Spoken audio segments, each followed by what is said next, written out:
I was at the Bayside Marketplace on the 1st of January 2023. I know a lot of people online refer to it as the Miami Mall alien incident or something like that. I'm not sure really if I should be telling anyone what I saw. I know that there are so many conflicting reports from different people, cover stories put out by news outlets and such. I'm just going to tell you what I saw as best as I can describe and leave you to be the judge. I have no need to try and convince anyone. I just wish I could find out more about what really happened. So, it was quite late on when I was there. I can't even fully remember why. For something stupid and random, I think. I remember I was in the area all day, and I was planning to meet with some friends at a bar later that evening. I decided I would just wander around and kill some time, and I stopped in at the marketplace and was looking through one of the stores. I don't even remember which one I was in when it happened. I know I was looking at sneakers, but I don't remember what brand. It was when I was walking down the escalators down to the bottom floor that I remember hearing some weird sounds. It sounded like a kind of a buzzing sound, like a bee flying back and forth past your ear, or that weird buzzing whine that drones make when you fly them. I remembered looking all around, and I could not work out where it was coming from, not until I looked up above me. By this point, I was feeling this weird feeling inside my body. That same buzzing sound, I could actually feel it vibrating inside of my body, like it was in the pit of my stomach. I had this horrible, sick feeling, like I wanted to vomit up everything I had just eaten for lunch. When I looked up, I saw this thing flying around. I got a pretty good look at it, not just then, but after that point as well. That's why I have such a good grasp on the details of this thing. It was this weird kind of sphere type thing. It was like this sphere, and it was made out of metal, but it didn't look shiny or anything. It looked quite rusted, and almost like it was assembled out of scrap. It had this grill kind of thing on the front of it, with some other material behind the grills, which made it kind of look like it was like a speaker of some kind. It wasn't smooth and spherical all around. There were these weird things coming off of it in different places. They looked like antennas, I guess I would say. And it had this thing attached to the bottom. It looked like a mini torch or something, but it was turned off. I have no idea where it came from, but I saw it buzzing around way above the heads of everyone, doing this weird flying formation. But it wasn't the only one. I saw more of them flying out from somewhere, but I just don't know where from. It's weird because it's like they were not there, and then they just were. I didn't see them fly up from a lower altitude.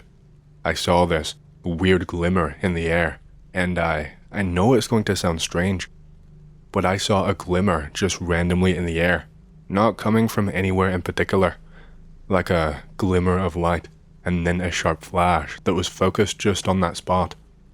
And then boom, the thing all of a sudden just became visible is the only way I can describe it. I want to say that there were maybe 4 of these things, but there could have been more elsewhere. They all seemed to line up, not in a row, but in a specific pattern, like a shape. Because there were more of them, the sound started to attract more eyes, and people were really loud, a big wave of muttering and conversation. I remember one guy behind me on the escalator tapped me on the shoulder and asked if they were doing some kind of light show for the new year. I just shook my head. I did not take my eyes off of the things because I could not stop staring. It was like I couldn't, even if I wanted to. Once I got down to the bottom of the escalator and was just watching these things, that's when things got weird. There was a decent crowd formed around now. Even people who were in the stores were peeking out their heads to see what the commotion was all about. I swear there was like this momentary flash of bright white light coming from them. My entire vision just filled up with pure white. I could not see anything in front of me, not even vague shapes. This lasted for probably a second or two at most, in which time I heard people start to panic. I heard some screams, people starting to scramble backwards, even some running. And when I could finally see again, that only got worse. It took an extra few seconds for the white to fade away from my eyes.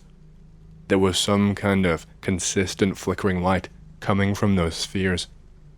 And now, in front of us, were these giant, almost pure black figures. They were tall, towering over everyone. I would say the 10-foot description that I saw online was pretty accurate. It's hard to describe how they looked. They were pure black, of course, but there were these things on their skin, like swirls or patterns that looked to be a white or a silvery color, but they were pretty dull, so you had to go looking. The hands were not much like human hands at all. It was more like it was just a fist, but without the spaces that would indicate fingers. The legs and feet were much the same. The feet were more like cement blocks than actual feet, and they had this wide stance. It like their limbs were so far spaced apart, but they were not fully solid. They were flickering in and out.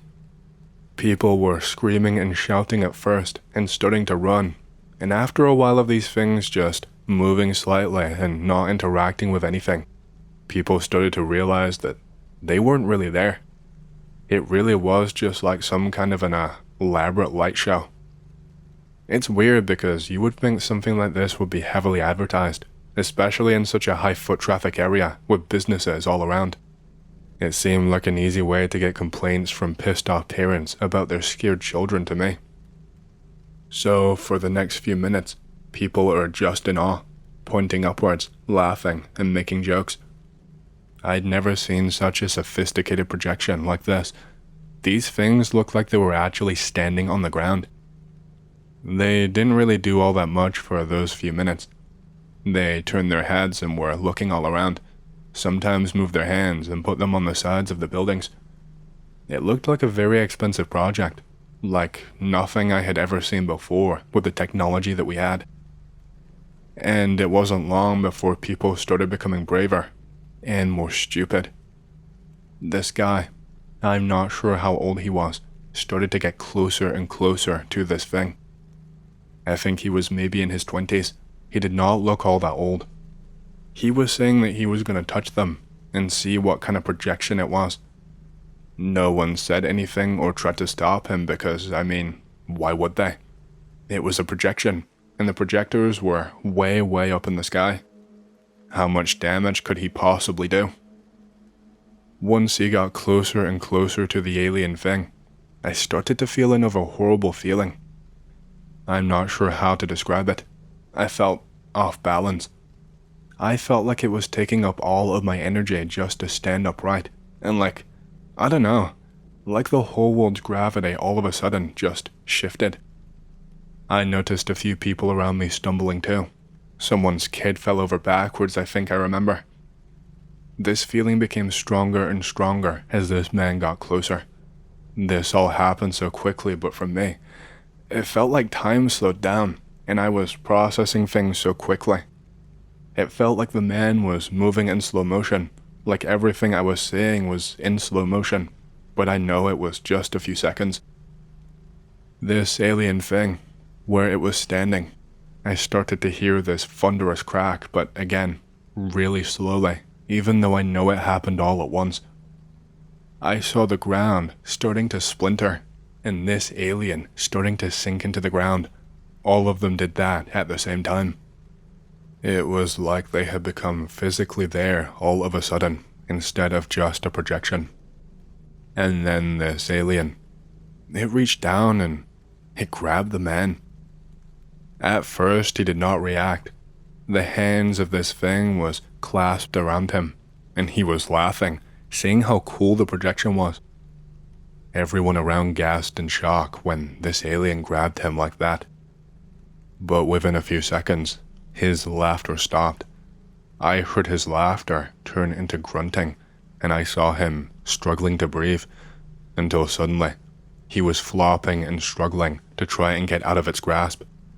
saying that he needed help, shouting for anyone to help him, that the projection was grabbing him.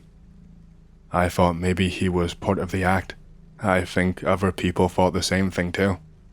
That was only until this man was lifted into the air and brought up to this alien's face. He was so high up in the air, I wasn't really sure what I was seeing. I was seeing him flail around, and I could see almost like some kind of a mist in between him and the thing, like some kind of thick, swirling fog. And I remember that he stopped struggling at one point, and this thing just let go. And then everyone started running and screaming. It was just chaos. My memory is pretty spotty for these next few parts because I was in such a panic with so much adrenaline just pumping through me. I barely even knew what to do. The man tumbled to the ground. He just hit the ground with so much force right in front of us all. He looked nothing like he did just moments ago. He looked mummified. His arms and his hands, they were all wrinkled up and tiny, like all of the moisture had been sucked out of them. He looked so pale and sickly. He wasn't even recognizable as human anymore.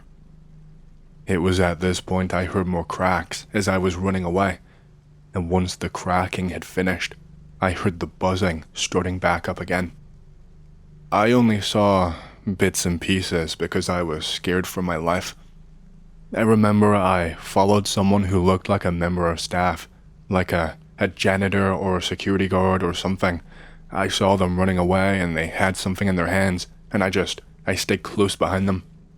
I followed him around the corner to this locked, employees-only area. It had a little window in the door that you can see through, but only vaguely, enough to make out shapes at least.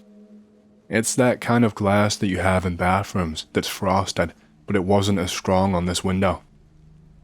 Initially, this guy tried to push me away, tried to tell me that I couldn't come in because I was not staff. He tried to lock the door without letting me inside, but I screamed and pushed him away before he could lock it. Once I was inside, I clung to the ground and I gave him no option. He just locked the door and let me stay inside. I clung to that window for I don't know how long. Those spheres, they were down near the ground now. I could hear the buzzing and see them floating around really quickly. The aliens, the images of them were still there.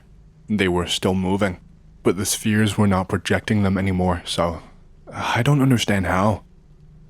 I saw some horrible things. I heard so many people screaming, and I saw this one man who was running away. This sphere was following him, and it kind of opened up. Like the top of the sphere raised in height, and the bottom one adjusted downwards. And it revealed this in-between part that had, I don't know, I couldn't make it out clearly. Miscellaneous tools or sharp objects or something. I saw it rotating incredibly fast, and I saw it just fly insanely fast into the back of this man's head. I saw the blood spurt up from the back of his head.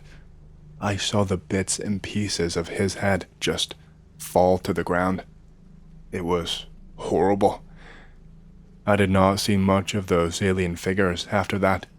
I don't know where they went or what they were doing. They must have moved to a different part of the mall, I guess.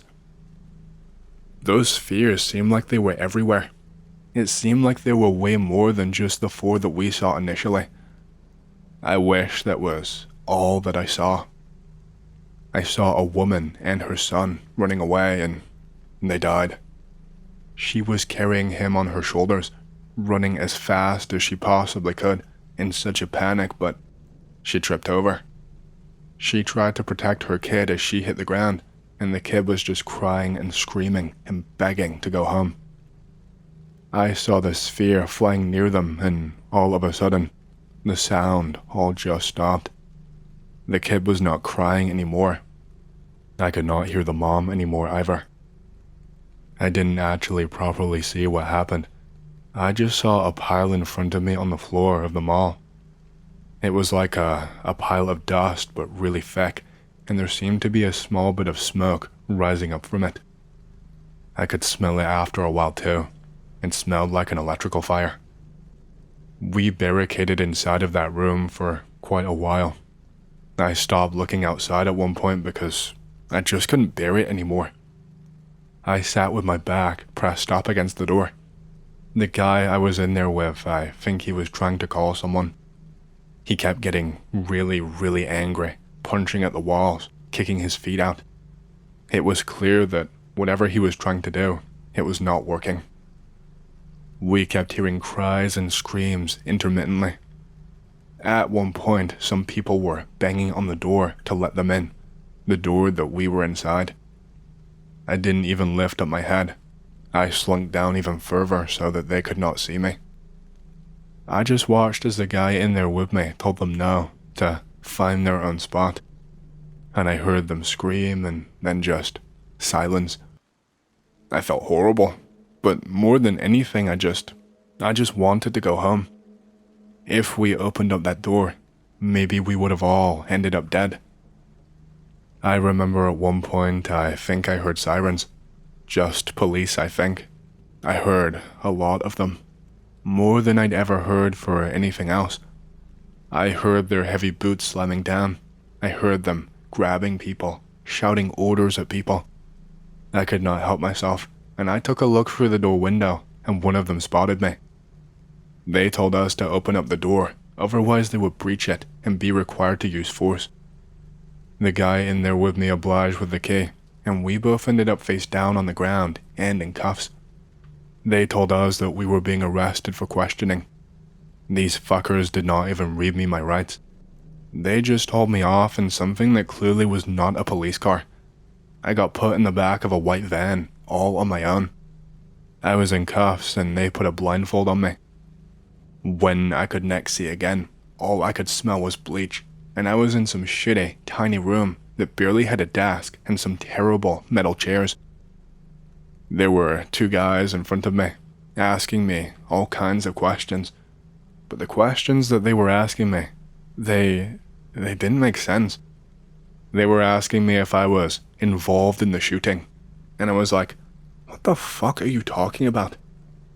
They started asking me if I was in collusion with the armed men who stormed the place and waved around guns and then set off fireworks. They went around and around in this circle with me for hours, with me denying everything because, I'd never even heard of what they were talking about, so how could I be involved? I felt like I was going crazy. At one point, I had just had enough, and I did not care how crazy I would sound anymore. I asked them about the aliens that were in that mall, about the spheres that were flying around. Someone brought me something to drink, a plastic cup of water. I took a sip and I almost spat it back out when they started feeding me some stupid story. I sat in there for hours being grilled, and they would not let up until I started talking like their alleged story was the right one. I remember at one point I started to feel really dizzy. I told them that I needed air and tried to stand up, but my legs gave out from underneath me. I ended up back in my chair but slumped down. I don't really remember a lot after this point. I remember that they threatened me, told me that I was a liar, that I made up some make-believe story to get myself off scot-free, that if I told anyone what I saw, they would come looking for me. It's hard to believe, I know, with how ridiculous and cheesy it sounds, but I swear, that's what I remember them saying to me. When I woke back up again, I was in a local park, not that far away from the mall. I was sitting on a metal bench that felt like it was on fire. I have no idea how long I was passed out for. And that's pretty much the end of my story. It sounds like the delusions of a tweaker, I know, but I know what I saw. I have no idea how they managed to cover up something on such a massive scale like that. When I tried to check the local news or any papers, the story was all the same. Armed teens, fireworks set off, people in panic. That was it. That was all of the details that anyone would give. Not even any footage from a phone or a security camera. Even on Twitter, It was like I couldn't find a single mention of the topic. I made a tweet about it myself, but I didn't really get any replies or any impressions. It felt like I was shadow banned. I mean, I saw people die. I saw things destroyed. I mean, how do you even cover that up in a day? I don't know how long it was. Was anyone else there that day? I feel like I'm going crazy. Okay, here is my story. I was 21 years old when this happened. I was studying law at university. I was living with my parents at the time. Everything was pretty much normal. I went to raves and such. I have never been religious. I've always believed there's a logical and scientifically provable explanation behind everything. One night I go home at midnight. I see a hearse in front of my apartment building. I enter and right there, next to the elevator, is a coffin. It shocks me a little bit. I mean, why is it there? But it's not that I haven't seen coffins or corpses before, so I get my shit together. I'm a bit stoned, so I snap a few pictures. I get to my room, and when I do, I text the pictures to my buddy. Look what I found in the hallway, etc., etc. Some time goes by. I totally forget about all of this. I am going to bed one night. I put my phone on a shelf right above my head with my left hand. I am semi-awake. I hear a quiet scratch right above me.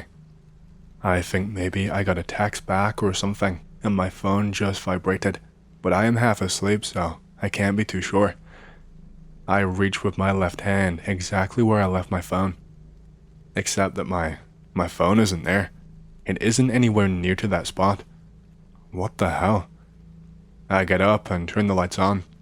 My phone is like 30 meters to the right of the spot that I left it.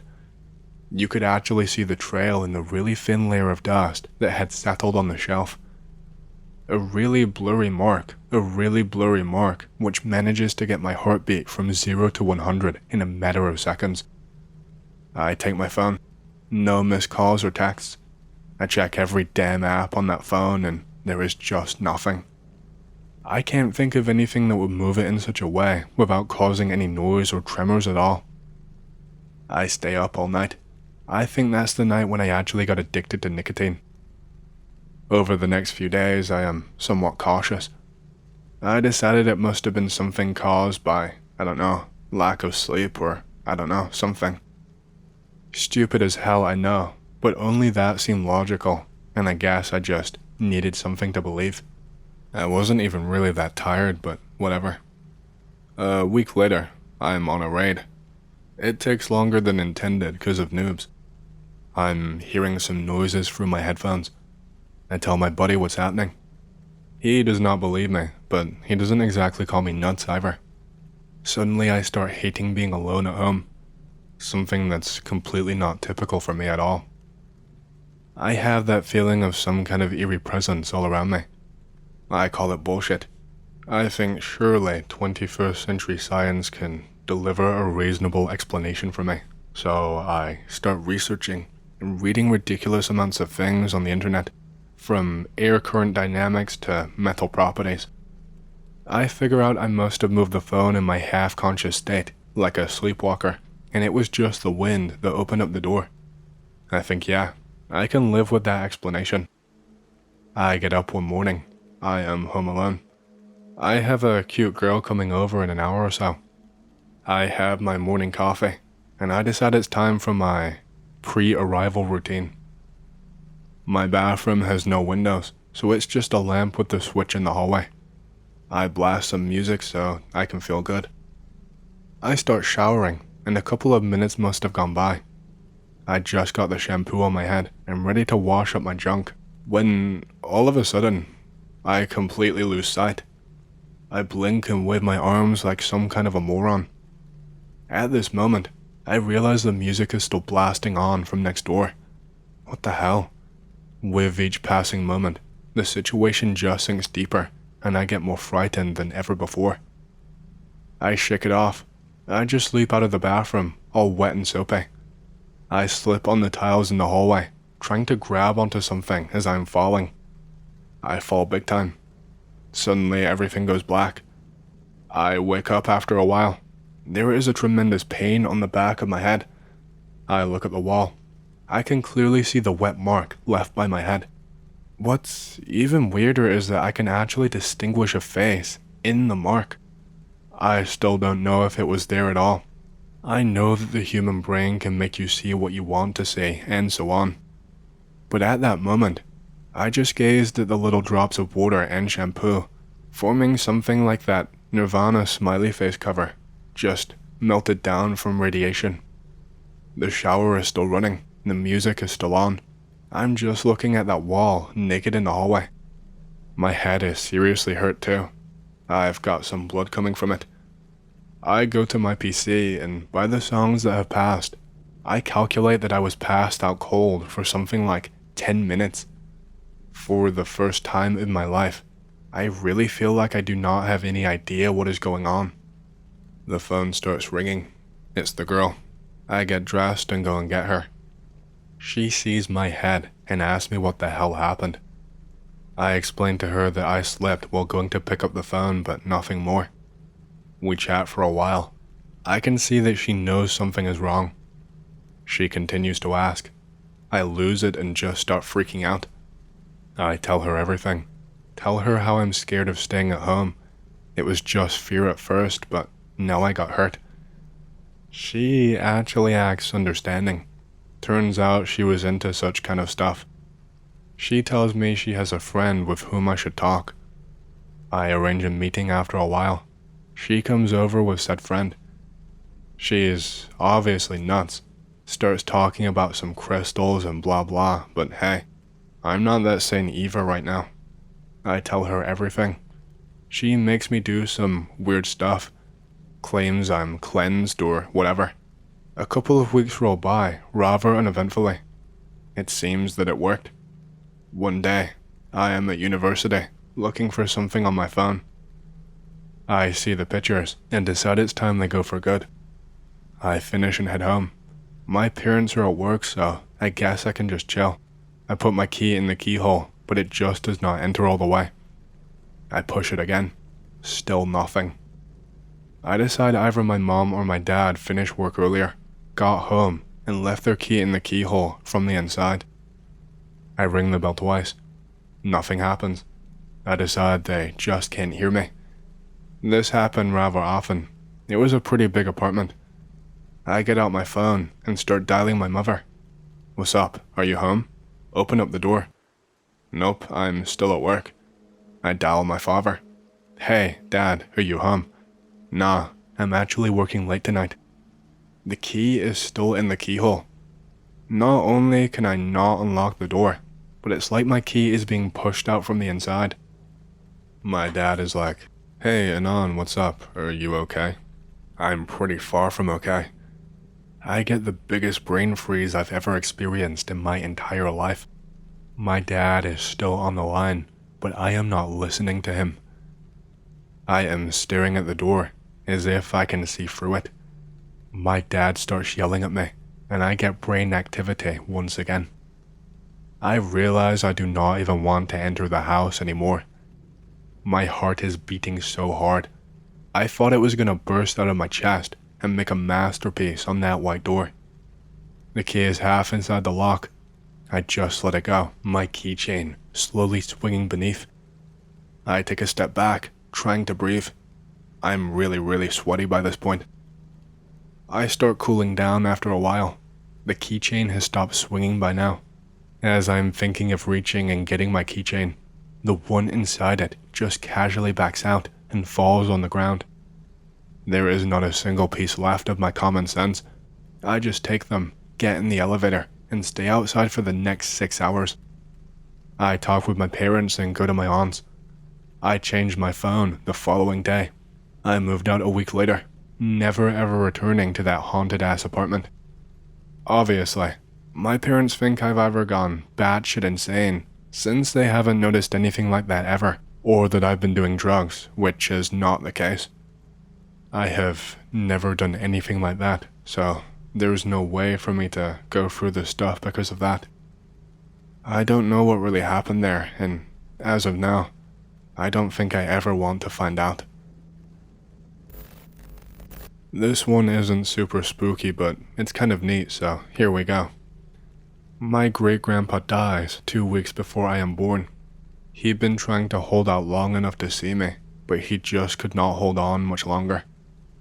He had a box of fishing gear that he left to me specifically. My dad gave me the box when I turned 8 years old. It's a special age in my culture, the age of accountability, and takes me on a fishing trip while telling me about my great-grandpa. When we get to the shore, he opens up the box, and one of the lures just calls to me. My dad ties it onto the line for me, and first cast, I get a fish. My dad is amazed. Second cast, a fish. Third cast, a fish. Fourth, fifth, sixth cast, and so on. I get a fish every single time. My dad has gone from being amazed to realizing that something special is happening. He tells me he is going to say a prayer. He invites me to kneel with him. He speaks for a bit in the prayer about how grateful he is for the memory and how he knows that this is not a coincidence. He says that he's touched that God would let my great-grandpa be here in this way. We both very clearly hear a grumpy, "Nothing could keep me away from this. God knows not to ask more than I can give." I feel a hand ruffle my hair, and my dad said he felt someone give him a hug. When we opened up our eyes, the old lure was gone. The knot was still in the line, but it just wasn't attached to anything. We had to cut that little knot off and tie a new lure on. Fishing went back to normal after that, and I only caught one more fish that day. I still think about that experience quite a lot.